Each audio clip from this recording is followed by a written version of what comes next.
بسم اللہ الرحمن الرحیم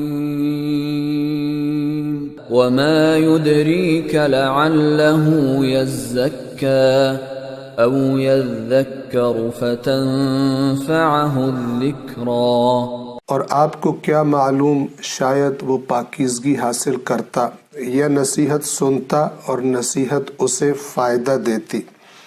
گزشتہ درس میں آیت نمبر 4 کے الفاظ کے معنی میں ہم نے او یذکرو تک کے معنی بیان کر دیے تھے۔ یذکرو یعنی وہ نصیحت کو سن لیتا، یعنی نصیحت کو قبول کر لیتا، نصیحت اس پر اثر کر جاتی۔ اگلا جو لفظ ہے یہ 3 حصوں پر مشتمل ہے، توجہ فرمائیں۔ فا، تنفع اور ہو، یہ 3 چیزیں۔ فا ہے، تنفع ہے اور ہو ہے۔ فا کا معنی ہوتا ہے تو یا پس، یعنی جو پیچھے بات کی گئی اس کا نتیجہ فا کے بعد بتایا جاتا ہے۔ وہ نصیحت کو قبول کر لیتا، نصیحت کو سن لیتا، تو نتیجہ کیا نکلتا؟ نصیحت اسے فائدہ دیتی، اسے نفع دیتی۔ ہو کا معنی وہ بھی ہوتا ہے اور اسے بھی ہوتا ہے، یہاں پر تنفعہ اسے نفع دیتی۔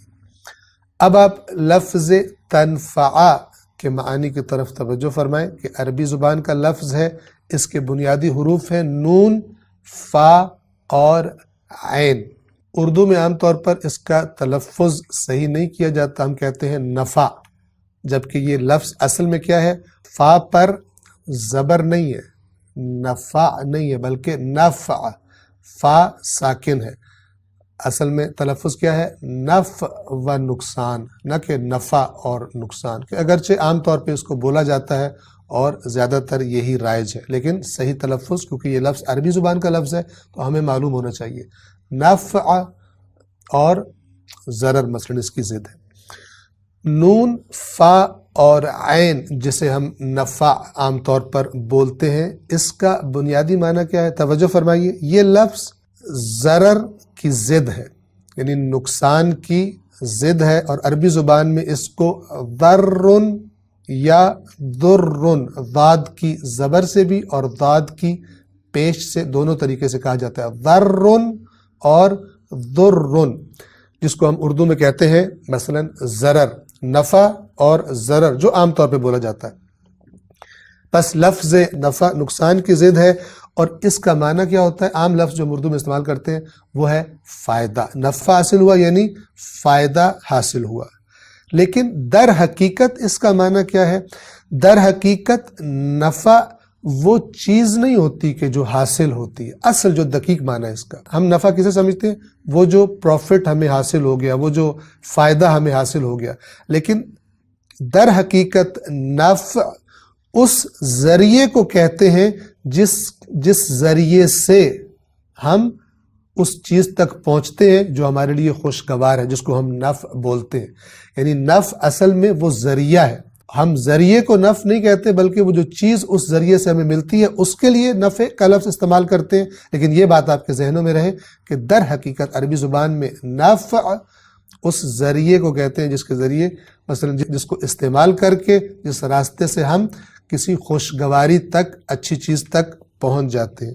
اس کی میں آپ کو ایک مثال دے دوں تاکہ یہ معنی آپ کے ذہنوں میں اور واضح ہو جائے۔ یہ جو چرواہوں کے ہاتھ میں چھڑی ہوتی ہے، جو بھیڑیں چراتے ہیں، حیوانوں کو چراتے ہیں، تو ان کے ہاتھ میں ایک چھڑی ہوتی ہے۔